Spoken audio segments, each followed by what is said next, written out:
10টা টাকা নিলাম। কানে কথা যায় না নাকি? শুনেছি। কেন নিলাম শুধবে না? শুধিয়েছি কখনো?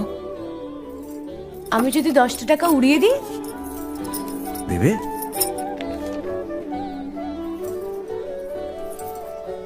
আমি তবে যাই। আমরা থিয়েটার দেখতে যাচ্ছি। তুমি কি শুনলে আমি কি বললাম? বড় জ্বালাচ্ছ ললিতা।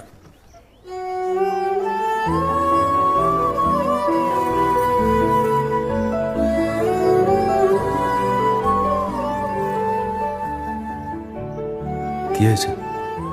আমরা সবাই থিয়েটার দেখতে যাচ্ছি। আমরা বলতে? আমি, কালী, চারু। চারুকে চেনো? ওই যে পাড়ার মোড়ের বাড়ির আমার বন্ধুর ব্রাহ্মবাড়ি। হ্যাঁ, ওই চারু, চারুর মা আর ওর মামা।